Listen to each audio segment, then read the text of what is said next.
Greetings and salutations, everyone. I hope everyone is doing well today. Today I have some encounters that I really like to share with you, and I hope you enjoy them. Before we get into them, though, a couple links. As you know, I rely on my Patreon, my PayPal, and my merch store to help the channel to continue to grow and go. Those links are in the description below. Also, Dogman Frightening Encounters, Volume 1, 2, and 3, the audiobook version. They were written by Tom Lyons, narrated and produced by me, Jeffrey Nadolny. They're available on Audible, Amazon, and iTunes, and the links to those books are in the description as well. Now, everyone, I've taken enough of your time. Let's get on with today's upload. Shall we? Today's first part of the upload. In October of 1941, a hunter in Jefferson County, Illinois, near the city of Mount Vernon, had a close encounter with a baboon-like creature in the woods. Reverend Harpole was squirrel hunting in the woods along the bottoms around Gum Creek when a creature that resembled a baboon jumped out of a tree, striking him squarely in the head. The Reverend's hat was knocked clean off his head, and the pipe he was smoking flew out of his mouth. The creature, which had dark brown hair, was making weird sounds as it jumped up and down. The fun and games were over when the unpredictable creature decided to deliver an attack on the man of cloth. The Reverend Harpole was someone not to be underestimated, because he swiftly smacked the creature with the barrel of his trusty shotgun. The monster leapt backward, and then took off in the opposite direction. The Reverend instinctively raised his shotgun, squeezed the trigger, and fired a thunderous warning shot into the air. The loud reverberation of the shot sent the monster retreating into the bushes. For the duration of the year afterward, a number of people around Mount Vernon continued to report a creature that was believed to be the same one. They said it was baboon-like in appearance, and it could leap distances of 20 feet. At night, the locals could hear the monster screaming in the wooded bottom land lying along the Gum Creek. After that, the monster was spotted in other nearby communities. One individual encountered the beast as it ran across the road in front of his vehicle along the Big Muddy River in Jackson County, 40 miles southwest of Mount Vernon. It was reported to have killed a dog about 7 miles south of Mount Vernon at the small town of Bonnie, Illinois. Armed search parties carrying all types of paraphernalia to capture or kill this beast were sent to search for this creature. They scoured the trees and brush along Gum Creek bottoms without any success. Hunters claimed that they had a difficult tracking the beast because it was constantly on the move, and it was able to leap distances of 20 feet or more in a single bound. After that, the monster was not heard of again. Reverend Harpole's brother, another Reverend Harpole, served as his character reference and vouched for his credibility. Today's second part of the upload. There have been many sightings of a creature in the Appalachian Mountains of the United States, including among those sightings is one that took place at West Point, Kentucky one night. Wyman and Marva Morgan were alerted to their commotion taking place outside of their house one fateful night back in the early 70s. Marva Morgan went to the window to look outside and saw a strange figure that resembled a kangaroo baboon type creature just a few feet away. The animal had sharp claws and sharp fangs protruding from its mouth and stood on its strong hind legs to the height of 7 feet. Something had been raiding their garbage cans recently, and tonight it was back doing the same. Things were different this time because when it was approached by their dog, the vicious creature tore into the dog and ripped the dog to shreds, resulting in its death. The couple ran outside in an attempt to rescue the dog, but the monster made its getaway. The creature did leave something behind, an unmistakably strong, pungent smell. Today's third part of the upload. In Coweta County, Georgia, a series of strange encounters with a monkey-like creature occurred during August of 1979 in the town of Noonan. It was mostly seen in the areas around Belk Road, and several of the initial sightings were near the intersection of Belk and West Washington Street. Mary Stozer and her family were among the first to witness this creature. It's described as having a face like a monkey in some cases, while others say it resembled a dog. It had a long, bushy tail that was covered in black fur. It stood about 5 feet tall. Its eyes were reported to sparkle or glow brightly in the night. Most witness accounts described the large, monkey-like creature as bipedal, but some claimed that at times it was both bipedal and quadrupedal. The creature, which some thought bore a likeliness to a large wild dog, was actually reported by one of the witnesses who saw it digging holes in one of her flower beds. Soon the monster laid claim to its very own name and was labeled the Belk Road Booger. Law enforcement officers from Coweta County Sheriff's Department and the Newnan Police Department, also the Georgia Department of Natural Resources, investigated several of the incidents, and they could not substantiate the existence of the creature. A local DNR officer placed traps at key locations in an effort to capture the monster. Some of the locals believed that the creature was making its home in nearby barns or junk cars at a nearby salvage yard. It was thought to be feeding on nearby abundant supply of apples or corn. Additional sightings of the Belk Road Booger occurred less than 3 miles to the northwest of Newnan, in the Meadowview subdivision near the Arnco Mills area. The witness in the sighting, Nancy Jackson, was scared half out of her wits by what she describes as the ugliest animal she had ever seen. Other sightings that occurred within the same locality on Smoky Road, Welcome Sargent Road, and Ishman Ballard Road. Around that same time, a creature of the same description was seen running away from a barn in the eastern part of Newnan. It was seen again jumping over a wall in that same area in the early part of the 80s. Another woman also saw the creature along the street in the same area. A newspaper story about the mysterious animal, titled "Strange Creature Seen Here," first appeared in the August 9th, 1979 edition of the Newnan Times-Herald. Other articles on the creature soon followed in the same newspaper, until the monster finally quit showing up. It wasn't until 2005 that it was believed that the Belk Road Booger had returned. Around that time, a woman was driving eastward on State Route 16 from Newnan, Georgia, towards Senoia, Georgia, about 6 miles from Newnan. Near the Poplar Road intersection, she saw a creature that met the same description. One exception was the fact that this one was 8 feet tall. As she drove up a hill, the creature passed from the left side of the road to the center of the road, which prompted her to slow down. As she drove past the creature, it was so close to the driver's side of the car that it was almost a near collision. More sightings in the similar nature occurred, but since the new monster was much larger, it was given a different name. It became known as the Happy Valley Horror, because it was first seen walking in a field 5 miles north of Newnan in a wooded upscale residential area known as Happy Valley Circle. Later, it was observed multiple times by different members of the Robarbs family as it walked along Cedar Creek Road near its intersection with Happy Valley Circle. Today's fourth part of the upload, Danville, New Hampshire. Danville is a town of a population of 4,400 located in Rockingham County, New Hampshire. On September 9th, 2001, it laid claim to its very own sighting of the Dogman. On that night, the Danville fire chief, David Kimball, was driving through town, and he was at a nearby intersection of Pleasant Street and Kingston Road when he saw a creature. It appeared to be a large primate around 3 to 4 feet tall.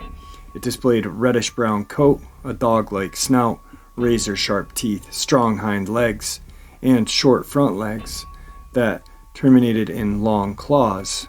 The creature jumped out onto the road, staring at the witness, and then it leapt and hopped on down the road. 11 other residents of Pleasant Street, included a 58-year-old Vivian Wicker, were also witnesses to the strange creature, and its shrill hooting and howling as it made its getaway into the darkness. After the first sighting, there were at least 9 more sightings reported during the following 2 weeks. The people of Danville were very frightened, especially when they learned that the creature stood as much as 8 feet tall.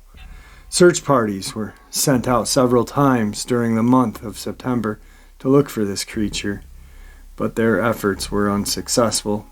Dogs were utilized as part of these search parties, but it was soon discovered that they would refuse to track the beast. It appeared that the creature had finally moved out of town and into the nearby mountains. It could sometimes be heard howling at night, and the residents of Rockingham County were in a panic about the thought that something which could be very dangerous was lurking near their homes. Several more times a scary primate turned up in the town of Danville. An NBC TV news team showed up at one point to cover the story. At some time, the Dogman did not show up again. Some believed that this beast had escaped from captivity at a zoo, a circus, someone's personal collection of exotic animals. The Dogman of Rockingham County was never heard from again until 14 years passed. In 2015, local news media published a story. Witnesses reported that they seen a dangerous-looking creature meeting the same description of the monster that had been seen years earlier, dragging the body of a young child, or at least a baby doll. After some time had passed, no children were actually reported missing, but members of the community of Danville and the outlying areas of Rockingham County were still spooked by the whole affair. Today's 5th encounter. So a few months ago, I was up north. I live in Michigan, and I was visiting our neighbors up there. It was around 12 or 1 in the morning. They have a lot of dogs. They'd gone into the house to do something, and I stayed and sat at the picnic table. I heard panting and heavy breathing coming from nearby, so I assumed one of their dogs was hurt. I got up and went to the dog kennels and looked at the dogs. One of the dogs, who had been marked as missing for a few days, was standing over one of the smaller ones, and now mutilated dog. I, of course, assumed the dog had rabies, but thinking back that night, the dog did not look just ill. It almost looked deformed. The back legs seemed too long, and its face did not look right. Of course, it could have been a trick of the light, but it was definitely terrifying. Today's 6th part of the upload. Duncansville is an unincorporated community in Adams County, Ohio. It is geographically located in the Appalachian Mountains to the west of Ohio's Shawnee State Forest. The area is endowed with sort of magic because not far away is the mysterious Serpent Mound, and there has also been a nearby church with the image of Christ burned into the surface of the door. At nearby Peach Mountain is a GE testing facility where a number of strange things such as Bigfoot sightings and UFO encounters have occurred. However, the strangeness doesn't end there. On June 26, 1997, Duncansville was also the site of an encounter with a strange monkey dog-like creature. The incident took place at the residence of Debbie Cross, which was situated about 5 miles northeast of town. The property is described as a wooded ridge near Peach Mountain. On that particular night, shortly after midnight, Cross was in her living room watching television when she was alerted to a disturbance outside of her home. Her dogs were barking frantically, so she went to the door to see what was causing the ruckus. She flipped on the bright porch light and saw something moving near a pond that was located in her front yard, about 30 feet away. She was able to clearly see the strange creature about 5 feet tall that was covered with gray fur, about 1 to 2 inches in length. It displayed large dark eyes that were recessed into its face, and it had a short, rounded ears. The animal had a short tail and long arms. The animal watched her for a few seconds and then moved on the opposite side of the pond. Its method of locomotion consisted of kind of like a hopping or skipping motion combined with walking on its hind legs while occasionally supporting itself with its arms by resting its knuckles on the ground. During the time that all this was taking place, the animal emitted a gurgling or growl sound. The dogs took off in pursuit as the creature moved away from the house, but Cross was able to call them back. As the creature moved further away, it followed a barbed wire fence until it gradually disappeared from her sight. Later, she heard a screeching sound that she believes came from the creature. Today's seventh encounter. I'm a freelance software engineer. Firms hire me as needed for periods that range from weeks to months to years, depending on what the work entails. Because of this makeshift lifestyle, I am afforded a fair amount of free time, which I generally use for exercise and adventure. Cross-country skiing and hiking are two of the things that I enjoy the most. However, I generally do not go far from home to do either of these, my home being a small chalet constructed on a plot of land abutting a protected wilderness. I don't remember exactly how much land lies behind me, but it is enormous and consists of millions of acres. So I typically hike and ski there. You couldn't ask for a better location, and in all the years I have been living here, I have not so much as once run into another human being in the woods. In the winter of 2008, my best friend and I broke out the skis for some exercise. We never clock our distance or map our paths. The enormous amount of untouched land affords us a plethora of trails to follow, spanning out in any number of directions, and when the snow has fallen, the potential for pathways is virtually endless. Generally, we go as far as we feel we can go while still saving enough juice to return home. Typically, I would say that we can travel between 15 to 20 miles in a single outing. On this day, we were skiing on pure virgin snow, and if you were to look around, the only visible marks upon it were some small animal tracks here and there. Having gotten 10 inches of the white stuff overnight and the temperature was about 25 degrees Fahrenheit, we were fairly deep into our outbound ski when we came upon a debris field and quickly realized that what we were looking at was the strewn about remains of rotten trees' interior. We could see that the rotten wood and chips extended about 20 feet or so from the tree, and it was clear that the destruction had happened this morning, because there wasn't so much as a flake of snow covering the debris, with the snow having stopped falling at around 4 this morning. We could clearly see the entire area in front of the tree was completely matted down, indicative that something must have stood in front of this decaying tree for some time, as it tore apart its interior. We also noticed a straight line of gigantic footprints both coming to and moving away from the tree, which were fresh and similar in shape to those of a human. As we crouched down to examine them, we could clearly see toes, but they were slightly splayed apart. Additionally, the big toe was somewhat angled inward, unlike a human's. It was so perfectly imprinted in the snow that it almost looked like it had been a cast, with many of the prints still having snow raised up between the individual toes. I snapped out of my skis and stood next to the print in order to size it up against my own. The footprint was approximately 12 inches longer than my ski boot, which would make its length about 24 inches. Its width between the toes was about twice the size of mine, which would make it around 10 inches. Though it could have been a bit more.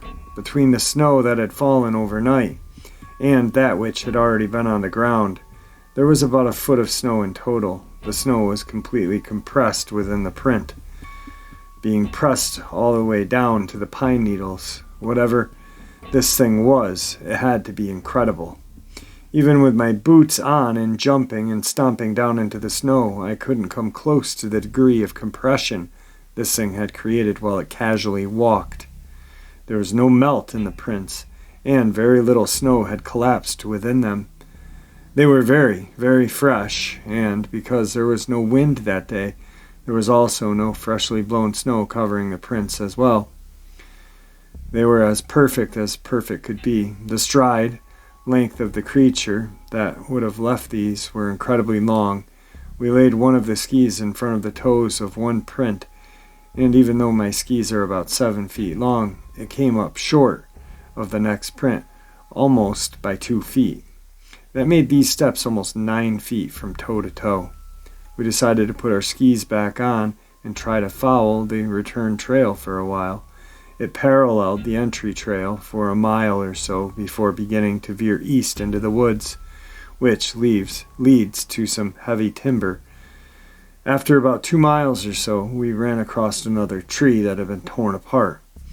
This one was nothing like the first, as it appeared that this thing had approached another tree thinking that it was more rotten than it actually was. After it had dug into the bark about an inch or two, it had found the tree was fairly solid at its core. It was apparent to both of us that this thing had to been walking through the timber and sampling decayed trees as the trail then continued outbound into the forest. Since there was no end in sight, we didn't want to follow the trail any further. Besides, whatever had left those tracks was walking with a 9-foot stride, and we were not looking forward to greeting it in the woods. Now I've heard of Bigfoot and seen some footage, and I've seen some footprints that supposedly belong to the abominable snowman in the Himalayas. They went in straight line across the mountain slope in the middle of nowhere. This beast must have been casually sauntering around in the timber and trying to scrounge up some food. And I am sure they have a number of things to survive on. Maybe whatever in those decayed trees is just another one of the many things that it eats. This experience has not prevented me from going into the woods, with many winters having passed since this occurred, and to this day I have never seen another set of prints. Today's final encounter. I believe that hindsight is 20/20, so what must have happened on the rainy autumn night had actually started many weeks earlier. My parents owned a house in a relatively rural area of western Pennsylvania. They had inherited the house from my father's parents, who had recently passed. Back in the day, it had been a fairly good-sized dairy farm with 3 large outbuildings and plenty of grass. It was originally 175 acres, but that had been reduced to about 20 as bits and pieces were sold off during the years. The house itself had 9 large rooms and had been built in the style of a southern plantation. There hadn't been any dairy farming going on here for years, but it was a beautiful home with a wraparound porch that ran across the front of the house and partway down the 2 sides. My mother insisted on living alone on the farm after my dad had passed away. Initially, I had considered moving there with my wife, but my wife was not in favor of the idea. In order to keep the peace, my wife and I stayed in our current home, which is about 8 miles away from there. In the spring of 1981, my mother had started to make somewhat regular calls about a prowler lurking around her home. On some occasions, someone was even attempting to turn the doorknob prior to my father's passing. No such happenings were ever mentioned, nor had anything of the sort occurred while I was growing up there. I had run over there at all times of the day and night to check things out for her, but I was never able to find anything unusual. I responded to her calls on at least 20 different occasions over a period of only a few months, and she realized that this was becoming a burden to me. Had started to call the police instead. At some point, I spoke to the police about her, and one of the officers suggested that maybe she shouldn't be living alone there anymore. I was in total agreement, but in spite of the events, my mother would have none of it. The calls kept coming, so in late August, I told my mom that I was going to get her a dog. Now, my mom was in her late 70s. She liked animals, but she didn't feel like she could walk it properly or take care of it, so I suggested that we could have a trainer work with the dog so that she could let it out alone.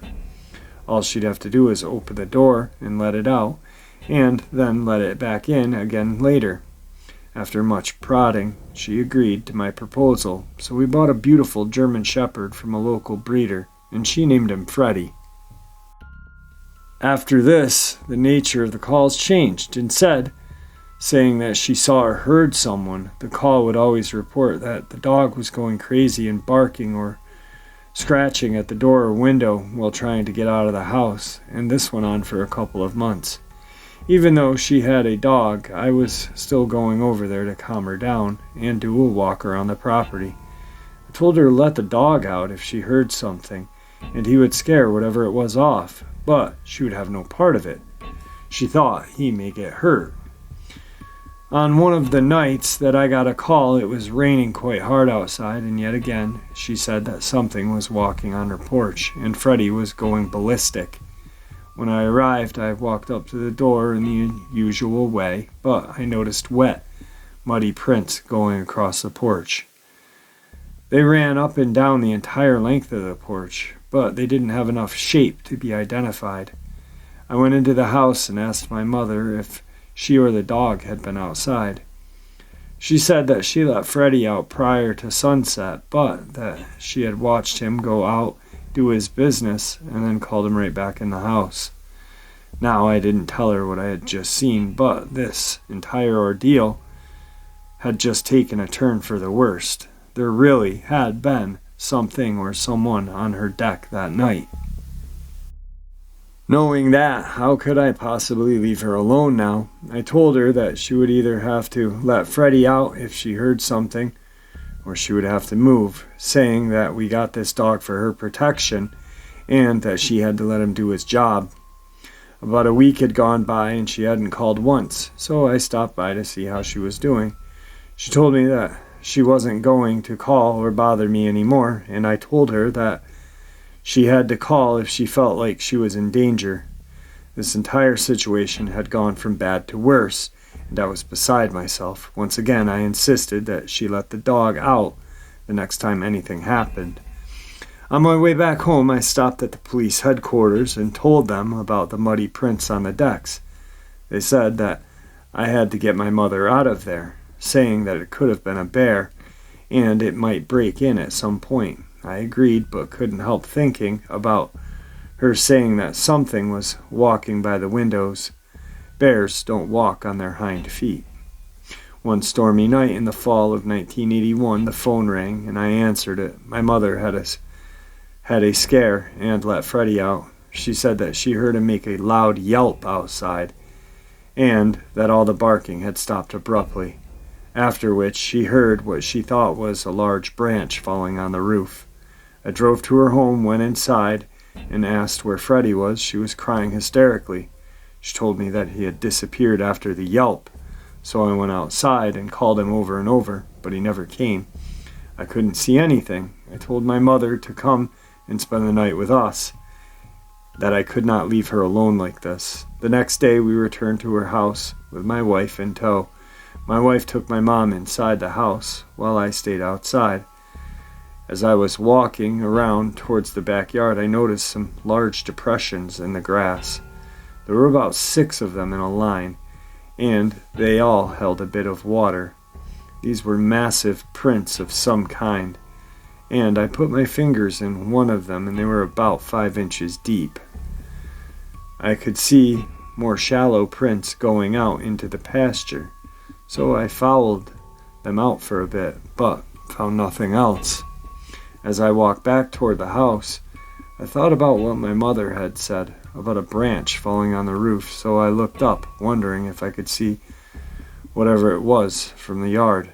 Lying in one of the roof valleys was Freddie's body, and I knew it immediately. I didn't tell my mom or my wife. We brought my mother back to our house, and in private I told my wife I would explain everything later. When I had some time alone, I returned to the house with a policeman. I showed him the dog and told him what had happened during the night. We put a ladder up to the house to get him down. He was so heavy that I had to drag him to the roof's edge and let him fall the rest of the way to the ground. The dog's head had been twisted all the way around, and he had been bitten several times by something.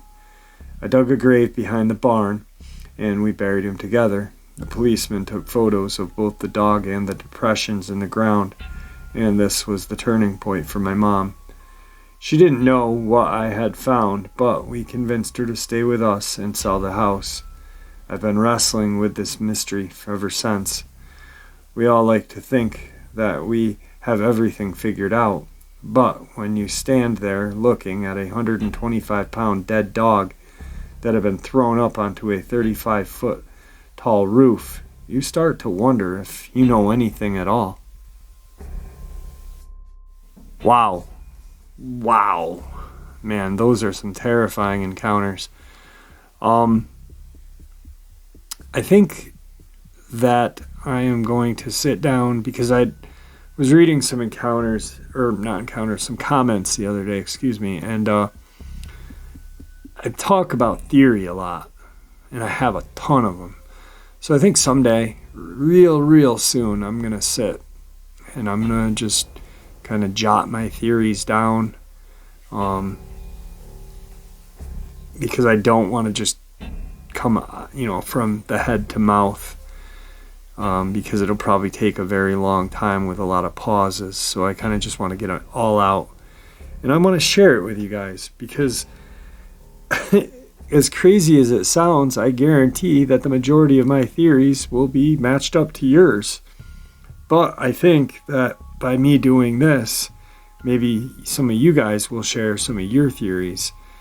And I really am a firm believer that the more theories, the more first and second hand accounts that we have, that we will add everything up. 1 and 1 is 2, and 2 and 2 is 4. The thing is I really think that, and I've said it numerous times, and I am a little ass chapped at some people talking smack about me, but I'm letting it go. I decided to be the bigger guy and not even address the issue. Well, yet. But maybe not ever. But I think what really needs to happen is we really all need to sit down and work together, and weigh everything out. I really would like to sit down with some people that have done some extensive investigative research on Bigfoot. I'd really like to talk to some people who have lived in the area of Skinwalker Ranch. I think that I'm going to take a ride this weekend, though, up to the Bennington Triangle. It's only about 45 minutes away. There's supposedly a Dogman-like creature and a Sasquatch-like creature up in that area, but there's supposedly some portals as well. So I'm going to check that out this weekend. And, I don't know. I did talk to Coonbo. I didn't talk to him, I texted him. He is doing something I'm not at liberty to discuss right now, but he is doing a little bit of research. He's out in the field right now. I know that. I can share that with you, but I'm not sharing the location yet. Just because I don't have his permission. I'd love to. Believe me. Gift to gab. But anyway, I'm just rambling like the man I am. Rambling man. So yeah, I'm going to do some theories, write them down, kind of just talk about them. I might have a person on just to kind of bounce these theories off, and the person that I'm thinking about having on is very interested in the field, but is not known in this field. He's actually big into UFOs and stuff like that. So I think I'm going to have him on and, just talk to him about that as well. I don't know. Maybe it's all connected. Well, chances are it is all connected. Am I talking about maybe? Maybe, schmaybe. It definitely friggin' is. Anyway. I'm just going to shut my pie hole right now and wish you all a great day and a good night, and see you guys tomorrow. See ya!